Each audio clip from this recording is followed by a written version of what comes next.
ओम शान्ति। बाबाको आजको महावाणी रहेको छ 2078 चैत 12 गते शनिबार, तदनुसार 26/3/2022। बाबाले आज बताउनु भएको छ कि यो बेहदको धरतीको आँगनमा घनघोर अन्धकार अर्थात् रात भइसकेको छ। हरेक आत्माहरू अहिले भट्किरहेका छन्। जहाँ अँध्यारो हुन्छ त्यहाँ भट्कन हुन्छ। त्यसैले यो भट्किरहेको अवस्थामा बाबा भन्नुहुन्छ अब धेरै नाट्य अन्धकार समाप्त हुँदैछ र फेरि उज्यालो दिन अर्थात् बिहानी आउँदैछ। त्यसैले बाबा आत्मालाई अर्थात् रुहलाई तसल्ली दिनुहुन्छ र भन्नुहुन्छ आजको वाणीमा बाबा बताउनुहुन्छ, मिठे बच्चे अब बेहदको रात पुरा हुँदैछ, दिन आउँदैछ, फर्केर घर जानु छ। त्यसैले अब द्वार भट्किन बन्द गर। बाबा भन्नुहुन्छ यो बेहदको सिङ्गो आकाश अर्थात् सिङ्गो रात पुरा हुँदैछ। रातपछि फेरि बिहानी अर्थात् दिन आउँदैछ। त्यसैले अब त्योभन्दा पहिला फर्केर आफ्नो घरमा जानु छ। त्यसकारण अब बारम्बार यता जाने उता जाने, मनको भट्कन तनको भट्कन यो सबै बाबा भन्नुहुन्छ बन्द गर, किनकि लिन आएको छु। त्यसैले सारा भट्कनलाई अब बन्द गरिदेऊ। प्रश्न छ आजको, कुन अभ्यासको आधारमा तिमी बच्चाहरूले धेरै राम्रो सेवा गर्न सक्छौ? कुन अभ्यासको आधारमा तिमी बच्चाहरूले धेरै राम्रो सेवा गर्न सक्छौ? सेवाका धेरै आधार छन्, त्यसमा पनि बाबा राम्रोभन्दा राम्रो सेवाको लागि कुन चाहिँ आधार अभ्यासको आधार चाहिन्छ? बाबाको आजको उत्तर छ यस्तो अभ्यास जुन अभ्यासले हामी सेवामा तीव्र गति उडान भर्न सक्छौँ, सेवालाई अगाडि बढाउन सक्छौँ, त्यो अभ्यासको आधार हो। बाबा भन्नुहुन्छ कम्तीमा 8 घण्टासम्म याद भइरहोस्। यदि यो अभ्यास हुन सक्यो भने सेवा धेरै राम्रो गर्न सक्छौ, किनकि यादबाट नै सारा विश्वमा पवित्रता र शान्तिको भाइब्रेसन फैलिन्छ। यादबाट नै विकर्म पनि विनाश हुन्छ र पद पनि उच्च मिल्छ। त्यसैले यस रुहानी यात्रामा कहिले पनि थाक्नु हुँदैन। देहको भान छोडेर देही अभिमानी बन्ने निरन्तर अभ्यास गरिरहनुपर्छ। यसरी बाबा बताउनुहुन्छ राम्रो सेवाको लागि अभ्यासको आधार कम्तीमा 8 घण्टासम्ममा बाबाको याद बनिरहोस्। यदि यो अभ्यास राम्रोसँग हुन सक्यो भने बाबा भन्नुहुन्छ सेवा धेरै राम्रोसँग गर्न सक्छौँ र यादबाट नै बाबाको स्मृति, बाबाको यादबाट नै सारा विश्वमा पवित्रता र शान्तिको भाइब्रेसन फैलिन्छ। यादबाट नै विकर्म पनि विनाश हुन्छ र पद पनि उच्च मिल्छ। यति धेरै प्राप्ति छ बाबाको यादमा। त्यसैले यस रुहानी यात्रामा कहिले पनि थाक्नु हुँदैन। देहको भान छोडेर देही अभिमानी बन्ने निरन्तर अभ्यास गरिरहनुपर्छ। यो यात्रामा कहिले पनि नथाक। देहको जो भान छ यसलाई छोडेर देही अभिमानी बन्ने निरन्तर अभ्यास गरिराख, किनकि कहिलेकाहीँ आत्मा थाक्छ, होपलेस बन्छ। त्यसैले बाबा फेरि हिम्मत दिलाउनुहुन्छ र उठाउनुहुन्छ, भन्नुहुन्छ बच्चे अब नथाक, निरन्तर अभ्यास गरिराख। गीत छ आजको, रात की राही थक मत जाना, सुबह की मंजिल दूर नहीं है। अब हाम्रो लागि उज्यालोको दिन, उज्यालोको बिहानी आउनको लागि धेरै टाढा छैन। त्यसैले ही रातका राहीहरू, ही यात्रीहरू अब नथाक, थोरै मात्र घडी छ, लगभग मन्जिल आयो कि आयो भन्नुहुन्छ बाबा। गीतले पनि हामीलाई यही याद दिलाएको छ, रात की राही थक मत जाना, सुबह की मंजिल दूर नहीं है। गीत ओम शान्ति। बच्चाहरूले सावधानी सुन्यो। गीतमा बडो गहिरो सावधानी थियो, सावधानी आत्मालाई दिलाइएको थियो। हे रातका यात्रीहरू, रातको अँध्यारो बाटोमा हिँड्ने यात्रीहरू, बिल्कुल नथाक, भट्कियो पनि धेरै, आत्तियो पनि धेरै, ठोकर पनि खायो, तर पनि फेरि नथाक। कारण बाबा सावधानी दिलाउनुहुन्छ, जहाँ जानु थियो, जसको लागि भट्किएका थियौँ, त्यो संसार अब आयो कि आयो। त्यसैले बाबा भन्नुहुन्छ, बच्चाहरूले सावधानी सुन्यौ। बाबाले बच्चाहरूलाई सावधानी दिनुभयो, हे रातका राही, किनकि अब तिम्रो लागि दिन आइरहेको छ। यो बेहदको रात र दिन, बेहदको रात पुरा हुन्छ र बेहदको दिनको स्थापना भइरहेको छ। अब तिमी बच्चाहरू, आत्माहरू आफ्नो घरमा जानु छ, जसको लागि तिमीले आधा कल्प भक्ति गर्यौ, तर तिमीले बाबालाई खोज्न सकेनौ। भक्ति त गर्यौ आधा कल्प, तर बाबालाई खोज्न सकेनौ, किनकि उहाँको नाम रूपलाई नै परिवर्तन गरिदिएका छन्। यसरी जसलाई खोजेका थियौँ, बाबा भगवानको नाम र रूप नै परिवर्तन भएको थियो, त्यसैले प्राप्त गर्न सकेनौ। अब तिमीलाई थाहा छ, बाबाले दिनमा अथवा कलियुगबाट सतयुगमा जाने बाटो बताइरहनु भएको छ। बाबाले सम्झाउनु भएको छ, भ्रष्टाचारी उनलाई भनिन्छ जो विकारबाट पैदा हुन्छन्। हिन्दूहरूले बाबालाई नै भुलेका छन्।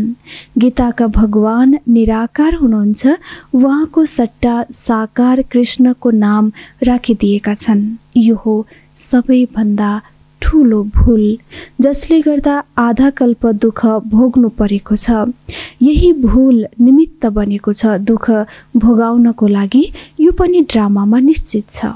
भक्ति मार्गमा भट्किरहन्छन्, बाबालाई चिनेपछि भट्किनु पर्ने आवश्यकता हुँदैन। तिमीले अहिले बाबालाई चिनेका छौ। श्री कृष्ण यदि यसै रूपमा आए भने त उनलाई चिन्न कुनै गाह्रो पर्दैन।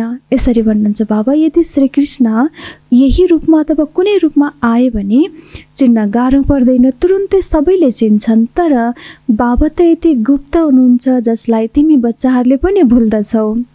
बाबाको आगमन बडो निराला र बडो अनौठो हुन्छ, जसको आगमनलाई बच्चाहरूले चिन्न धेरै गाह्रो पर्छ, मुस्किल र यतिसम्म कि बाबालाई पनि भुल्यौँ। त्यसैले भन्नुहुन्छ बाबा, कृष्णलाई त कसैले भुल्न सक्दैनन्। सारा दुनियाँ एकदम आकर्षित हुन्छन्, सम्झन्छन्। श्रीकृष्णले हामीलाई स्वर्गमा लिएर जान्छन्, किनकि उनी स्वर्गका मालिक हुन्। उनलाई कसैले छोड्दैनथे, तर सम्झाउने धेरै युक्ति चाहिन्छ। यदि सम्झाउने युक्ति आएन भने कहीँ कहीँ डिसर्भिस गर्छन्, किनकि स्वयंले नै पुरा बुझेका छैनन्, जसले कसैलाई राम्रोसँग सिद्ध गरेर हिसाब किताब बताउन सकुन्। यस समयमा सबै पतित छन्, गायन पनि गर्छन्, पतित पावन सीताराम। तर पावन बनाउने को हो, यो कसैले जानेका छैनन्। गीताका भगवान कृष्णलाई सम्झेका छन्। रामको त कुनै शास्त्र छैन, यस्तो होइन, रामायण कुनै रामचन्द्रको शास्त्र हो। क्षेत्रीय धर्म कुनै रामले स्थापना गरेका होइनन्। ब्राह्मण, देवता र क्षेत्रीय तीनै धर्म एकैसाथ शिव बाबाले स्थापना गर्नुहुन्छ। तिमीहरूमा पनि थोरै मात्र छन् जसले यस कुरालाई बुझ्न सक्छन्। राजा रानी त एक हुन्छन्, बाँकी प्रजा र दास दासी त अनेक बन्छन्। पहिले राजाहरूको पासमा धेरै दास दासी थिए, कोही बहलाउनको लागि, कोही डान्स गर्नको लागि। डान्सको सोख त त्यहाँ पनि धेरै हुन्छ। बाँकी राजा रानी धेरै कम निस्किन्छन्, जसले राम्ररी बुझ्न र बुझाउन सक्छन्। प्रदर्शनीको सेवाबाट थाहा हुन्छ कसले राम्ररी बुझाउन सक्छन्। पहिलो कुरा यो सम्झाउनुपर्छ, भगवानलाई नजान्नको कारण सर्वव्यापी भनिदिएका छन्। दोस्रो, कृष्णलाई भगवान भन्नाले स्वर्ग रच्ने शिव बाबाको नाम गुम गरिदिएका छन्। निराकार बाबा नै सबैका रचयिता हुनुहुन्छ।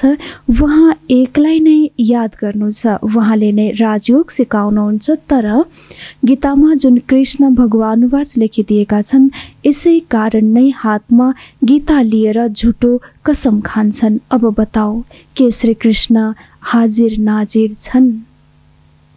बाबाको क्वेसन्स।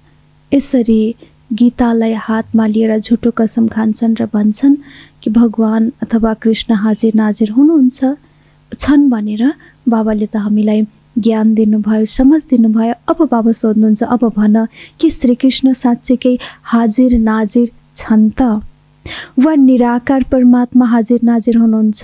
सबै अलमलमा परेका छन्। यस कारणले सत्य थाहा नपाएको कारणले संसार नै अलमलमा परेको छ। अब तिमी बच्चाहरूले सबैले उठेर सम्झाउने अभ्यास गर्नुपर्छ। त्यसरी यो ज्ञानको गुह्यतम रहस्य बताउनको लागि धेरै युक्ति चाहिन्छ, धेरै समझ चाहिन्छ। त्यसैले भन्नुहुन्छ बाबा अभ्यास पनि चाहिन्छ। यो अभ्यास कहिले गर्ने त? बिहानै सबेरै सबेरै उठ्ने, जुन बेला शुद्ध वायुमण्डल, शुद्ध वातावरण हुन्छ, त्यो समयमा बुद्धिमा ज्ञानको मनन गर्ने, मन्थन गर्ने, चिन्तन गर्ने र अभ्यास गर्ने, पोइन्टहरू निकाल्ने। बाबा भन्नुहुन्छ अभ्यास गर। जस्तो बाबाले उदाहरण दिनुभयो, राजा जनकको उदाहरण भन्दछन्। अष्टावक्रले जनकलाई ज्ञान दिए, तर यो कुनै ब्रह्म ज्ञान त होइन, यो हो ब्रह्म ज्ञान। ब्रह्मकुमारीहरूले यो ज्ञान दिइरहेका छन्।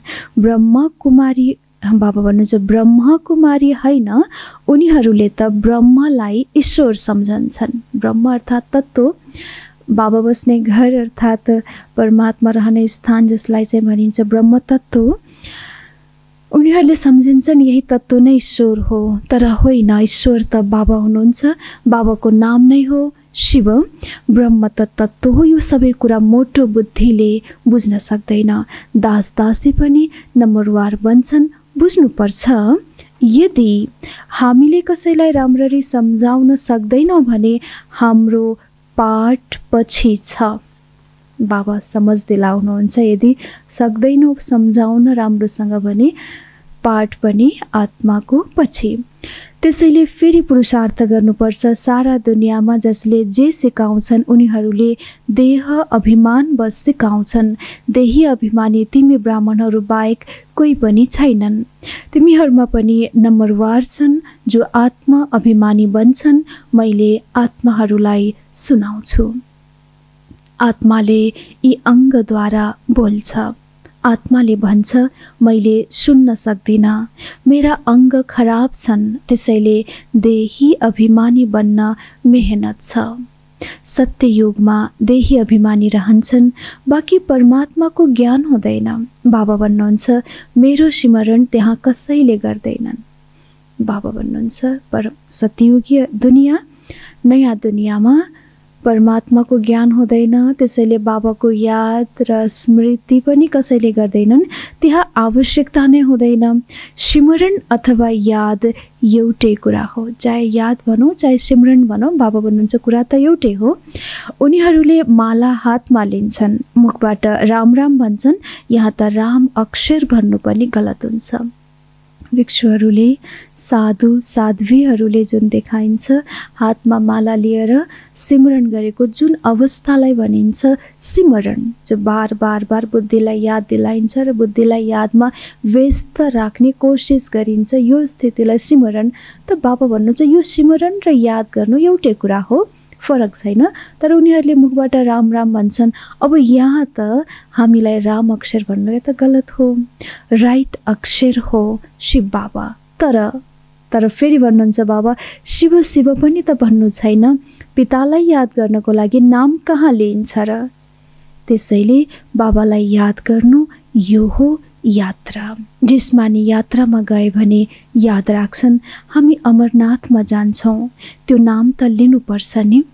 तिमीले केही पनि जप्नु पर्दैन, तिमीले बुझिसकेका छौ नाटक पुरा हुँदैछ, हाम्रो 84 जन्म पुरा भयो, यो पुरानो चोला छोड्नुपर्छ, पाठ खेल्दा खेल्दा पतित हुनु नै छ। बाबा भन्नुहुन्छ यो जुन मनुष्य सृष्टि रूपी वृक्ष छ जसको जरा सडिसकेको छ, बाँकी हाँगा बिङ्गा बचेका छन्, यो पनि तमो प्रधान भइसकेको छ। वृक्षको आयु अब पुरा हुँदैछ, फेरि सुरुदेखि नाटक रिपिट हुँदैछ। त यो वृक्षको आयु लगभग पुरा हुन लाग्यो, त्यसैले जब पुरा हुन्छ खत्तम हुन्छ फेरि सुरु अगाडिदेखि नै हुन्छ। त्यसैले भन्नुहुन्छ बाबा रिपिट हुँदैछ। हरेकले आफ्नो पाठ खेल्छन्, अर्को कुनै दुनियाँ छैन। यदि भएको भए हामीले किन पढ्थ्यौँ? यो सकिएपछि यदि अर्को कुनै दुनियाँ हुन्थ्यो भने पढाइको कुनै जरुरत पर्दैन थियो। त्यसैले भन्नुहुन्छ बाबा भएको भए हामी किन पढ्थ्यौँ, सिधै गइहाल्थ्यौँ अर्को दुनियाँमा। त्यसैले भन्छन् बाबा फेरि आएर राजयोग सिकाउनुहोस्, गीता ज्ञान सुनाउनुहोस्, पवित्र बनाउनुहोस्। तर हामी पतित कसरी बन्यौँ यो कसैले पनि जान्दैनन्। अहिले तिमीलाई थाहा छ हामी नै पावन थियौँ, फेरि इतिहास दोहोरिन्छ। यो विश्वको इतिहास, यो बेहदको इतिहास बाबा भन्नुहुन्छ यसरी नै फेरि दोहोरिन्छ जसरी अहिले चलिरहेको छ। बाबा अगाडि बताउनुहुन्छ, बाबा भन्नुहुन्छ अब तिमी फर्केर घरमा जानु छ। घरमा त बाबा नै रहनुहुन्छ, घरमा रहन्छन् पिता। त्यसैले भन्नुहुन्छ बाबा हुनुहुन्छ, भन्नुहुन्छ तिमी परमधाममा रहन्छौ फेरि पनि बिर्सिन्छौ। आत्माहरू पनि ब्रह्माण्डमा रहन्छन्, यो सृष्टि हो, यसमा मनुष्य रहन्छन्। ब्रह्माण्डमा आत्माहरू रहन्छन्, फेरि यहाँ आउँछन् पाठ खेल्न। माथि आकाश तत्त्व छ, पाउ सबैका पृथ्वीमा छन्, बाँकी शरीर कहाँ छ त्यो त आकाश तत्त्वमा नै छ। त्यहाँ त आत्माहरू तारा जस्तै रहन्छन्, त्यहाँ खस्ने चिज नै हुँदैन जसबाट हामी खस्नु परोस्। वैज्ञानिकहरू रकेटमा जान्छन्, चक्कर लगाउँछन्, फेरि बाहिर पनि आउँछन्, लेख्छन् पनि, खस्ने डर हुँदैन। यति आकर्षक हुन्छ जसले गर्दा मनुष्य आकाश तत्त्वमा अडिन्छन्। त्यसरी भन्नुहुन्छ बाबा त्यसैले यति सानो आत्मा महत्त्वमा किन अडिन सक्दैन? कसैले भन्छन् यति सानो आत्मा परमधाममा बस्यो भने फेरि खस्छ होला बाबा, कसरी रहन्छ? बाबाले कति सुन्दर इक्जाम्पल दिनुभयो। जस्तो वैज्ञानिकहरू रकेटमा जान्छन्, जति जति माथि जान्छन् त्यति नै धरतीको आकर्षण, गुरुत्वाकर्षण कम हुँदै जान्छ र मनुष्य त्यही माथि नै अडिन्छ। यदि मनुष्य त माथि आकाश तत्त्वमा अडिन सक्छ भने तिमी सूक्ष्म आत्मा त परमधाममा किन अडिँदैनौ? त्यसैले त्यहाँ कुनै खस्ने डर हुँदैन। न डराउ भन्नुहुन्छ बाबा, आत्तिनु पर्दैन, त्यहाँ खस्ने डर हुँदैन। आकाश तत्त्वमा आत्मा अडिन्छ। त्यसैले यति सानो आत्मा महत्त्वमा किन अडिन सक्दैन? रहने स्थान त्यहाँ नै हो। यी सूर्य चन्द्रमा ताराहरू धेरै ठुला छन्। यति ठुलो ठुलो ग्रह त अडिएको छ भने यति सूक्ष्म स्टार आत्मा जरुर अडिन्छ, त्यसैले खस्दैन। बाबा विश्वास त दिलाउनुहुन्छ, भन्नुहुन्छ यो वृक्ष हो, कति ठुला हाँगाबिङ्गा छन्, बाँकी साना साना कहाँ देख्न सकिन्छ र? बाबाले पनि सारमा सम्झाउनुहुन्छ, जो पछि पछि आउँछन् उनीहरूले अवश्य थोरै जन्म लिन्छन्, बाँकी एक एकको हिसाब बताइँदैन। तिमीलाई थाहा छ ब्रह्माद्वारा ब्राह्मण देवता क्षेत्रीय धर्मको स्थापना भइरहेको छ। जसबाट स्थापना भयो उनले नै फेरि पालना गर्नुपर्छ।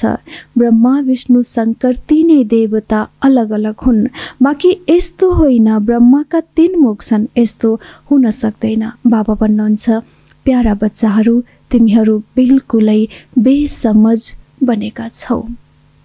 बाबा आएर समझदार बनाउनुहुन्छ। अहिले तिमीहरू सबै सीता रावणको कैदमा छौ। तिमी नै बाँदर थियौ, तिम्रो सेना लिनुभयो, तिमीलाई नै मन्दिर लायक बनाउनु भयो। अब राजधानी स्थापना भइरहेको छ।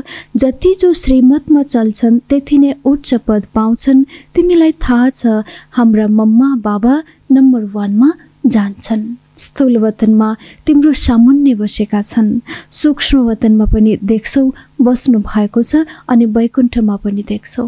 बाबा मम्मा स्थूलमा पनि सूक्ष्ममा पनि नयाँ दुनियाँमा पनि, किनकि साथसाथमै पहिले धेरैलाई साक्षात्कार गराइयो, फेरि सबै कृष्ण कहाँ बन्छन् र? बाल लीला आदि देखाइन्छ पुरुषार्थ गराउनको लागि। सारा कृष्णको लीला, रामको चरित्र, मर्यादा पुरुषोत्तमको सबै कुरा देखाइन्छ बच्चाहरूलाई। किन त भन्दा एक त सम्झाउनको लागि, रहस्य बुझाउनको लागि, र अर्को बच्चाहरूलाई पुरुषार्थ, यथार्थ पुरुषार्थ गराउनको लागि। भन्नुहुन्छ बाबा पुरुषार्थ बिना महाराजा महारानी त बन्दैनन्। जो पक्का निश्चय बुद्धि छन् उनीहरू एकदम टिक्छन्। बाबा मैले त हजुरलाई कहिले पनि छोड्ने छैन। कयौँले यस्तो भन्दा भन्दै पनि छोडिदिन्छन्। आश्चर्यवत सुनन्ती कथन्ती भागन्ती हुन्छन्। पहिलेको कहावत हो, यी सबै कुरा भइरहन्छन्। भन्नुहुन्छ कल्प पहिले पनि यस्तै भागन्ती भएका थिए। कसैमाथि पनि भरोसा छैन, जसरी श्वासमाथि भरोसा छैन। बाबाको बनेर फेरि पनि मर्छन्, ईश्वरीय जन्मदिन मनाएर पनि मर्छन्, अर्थात् हात छोड्छन्। बाबाले घरिघरि भनिरहनुहुन्छ, तिमीले यस्तो सम्झ, अब हामी आफ्नो स्विट होममा जानु छ, त्यसैले बाबा र घर याद आउँछ। भक्ति मार्गमा पनि आधा कल्प याद गरेका छौँ, तर फर्केर कोही पनि जान सक्दैनन्। जानेकै छैनन् भने कसरी जान सक्छन्? बाटो नै थाहा छैन, किनकि भट्किरहेका छन्। बाबा भन्नुहुन्छ, ती रुहानी यात्री कसरी बन्न सक्छन्? तिमी अहिले पुरा यात्री बनेका छौ। जसले धेरै याद गर्छन् उनको पाप काटिँदै जान्छ। यात्राको पनि ध्यान राख्नुपर्छ। अन्त्यमा 8 घण्टा तिम्रो यो सेवा रह्यो भने पनि धेरै राम्रो हो। 8 घण्टा यादको स्थितिबाट सेवा भयो भने यो स्थिति धेरै राम्रो हो। बाबा भन्नुहुन्छ, यो हो शान्ति र पवित्रताको भाइब्रेसन फैलाउनु। यादबाट विकर्म पनि विनाश हुन्छ, पद पनि उच्च मिल्छ। त्यसैले भनिन्छ, रातका राही नथाक, हे रात के राही थक मत जाना। बाबा भन्नुहुन्छ, नथाक, कलियुगको अन्त्य अर्थात् ब्रह्मको रात पुरा हुनु। अहिले हामी यस धरतीको आँगनमा बिल्कुल रातको समयमा थियौँ। त्यसैले भन्नुहुन्छ बाबा, अब यो कलियुगको अन्त्य हुनु भनेको घनघोर रात पुरा हुनु हो। सबै फर्केर अवश्य जानु छ। रुहानी घरलाई याद गर्नु छ। रुह अब जानु छ। शरीरको भान छोड्नु छ। देही अभिमानी बन्नु छ। यो हो यादको यात्रा। यति धेरै कार्य गर्न बाँकी छ अझै पनि। फर्केर त अवश्य जानु छ। रात पुरा हुँदैछ। घरलाई याद गर्नु छ। जाने रुह हो, आत्मा हो। शरीरको भान पनि भुल्दै जाऊ। देही अभिमानी बन्दै जाऊ। यो यादको यात्रा हो। अच्छा, मिठे मिठे सकिला थिए बच्चाहरूप्रति माता पिता बाप दादाको याद प्यार एवं गुड मर्निङ। रुहानी बाबाको रुहानी बच्चाहरूलाई नमस्ते। हामी रुहानी बच्चाहरूको रुहानी बाप दादालाई याद प्यार, गुड मर्निङ एवं नमस्ते बाबा, नमस्ते। यो थियो बाबाको आजको वाणी। सुन्नेछौँ अगाडि। धारणाको लागि मुख्य सार नम्बर 1 मा बाबा बताउनुहुन्छ, पक्का निश्चय बुद्धि बनेर दृढ सङ्कल्प गर। बाबाको हात कहिले पनि छोड्ने छैन। बाबा र घरलाई घरिघरि याद गर। नम्बर 2, देही अभिमानी बन्ने मेहनत गर। 5 विकार रूपी रावणको कैदबाट छुट्नको लागि श्रीमतमा चल्नुपर्छ। मन्दिर लायक बन्ने पुरुषार्थ गर। देही अभिमानी बन्ने अभ्यास, यसमा भन्नुहुन्छ बाबा मेहनत गर। 5 विकार रूपी रावणको कैदमा थियो आत्मा, छुट्नको लागि श्रीमतमा चल्नुपर्छ। बाँदर थियो, मन्दिर लायक बन्ने पुरुषार्थ गर। बाबाको आजको वरदान, ज्ञानयुक्त भावना र स्नेह सम्पन्न योगद्वारा उड्ती कलाको अनुभव गर्ने बाबा समान भव। भावना त होस्, तर यस्तो भावना जसमा ज्ञान समेटिएको होस्। त्यसैले ज्ञानयुक्त भावना र स्नेह सम्पन्न योगद्वारा उड्ती कलाको अनुभव गर्ने बाबा समान भव। आजको वरदान रहेको छ, जो ज्ञान स्वरूप योगी आत्माहरू छन् उनीहरू सदा सर्वशक्तिको अनुभूति गर्दै विजयी बन्छन्। जो केवल स्नेही वा भावना स्वरूप छ उसको मन र मुखमा सदा बाबा बाबा हुन्छ। त्यसैले समय प्रति समय सहयोग प्राप्त हुन्छ। तर समान बन्नमा ज्ञानी योगी आत्माहरू समीप हुन्छन्। त्यसैले जति भावना छ त्यति नै ज्ञान स्वरूप हुनुपर्छ। ज्ञानयुक्त भावना र स्नेह सम्पन्न योग, यी दुवैको सन्तुलनले उड्ती कलाको अनुभव गराएर बाबा समान बनाइदिन्छ।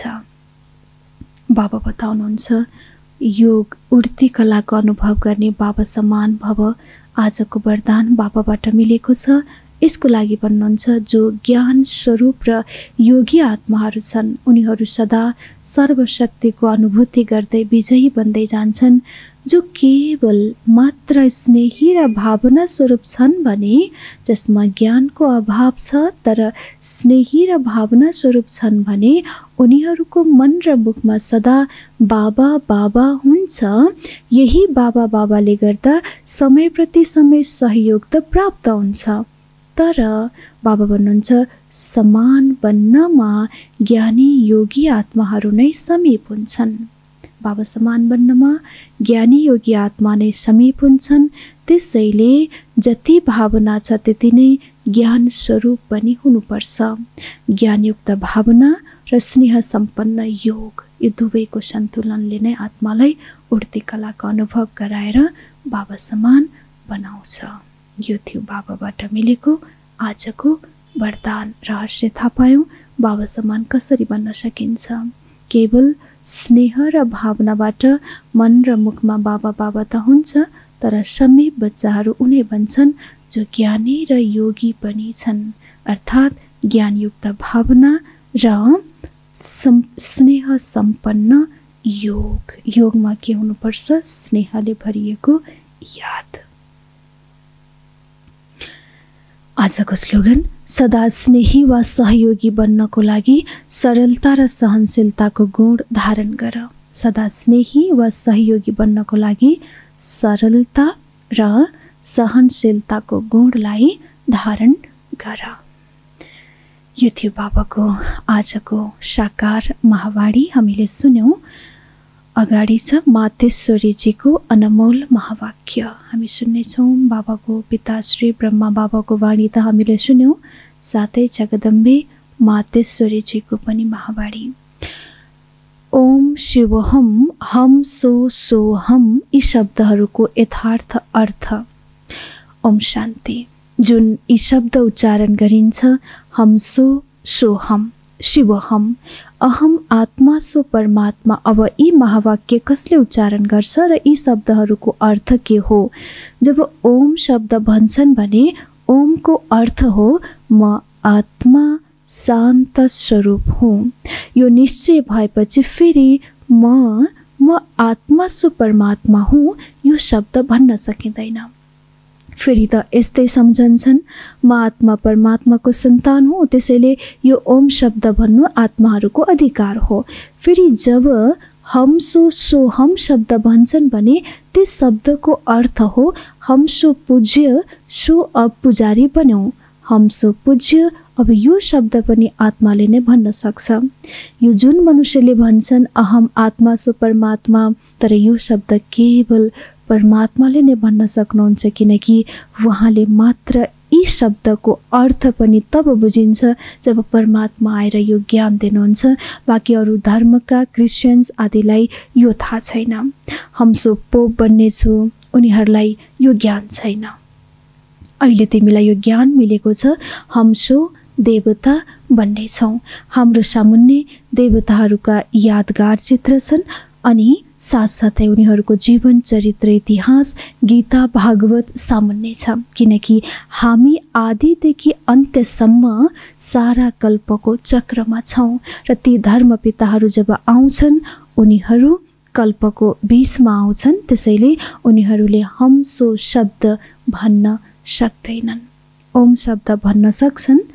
मम्मा भन्नुहुन्छ जो अन्त्यमा आउँछन् अर्थात् बीचमा आउँछन् धर्मपिताहरू र बाँकी अन्य आत्माहरू, उनीहरूले यो शब्द भन्न सक्दैनन् हम सो सोहम। उनीहरूमा यो ज्ञान रहँदैन। यो ज्ञान उनीहरूमा रहन्छ।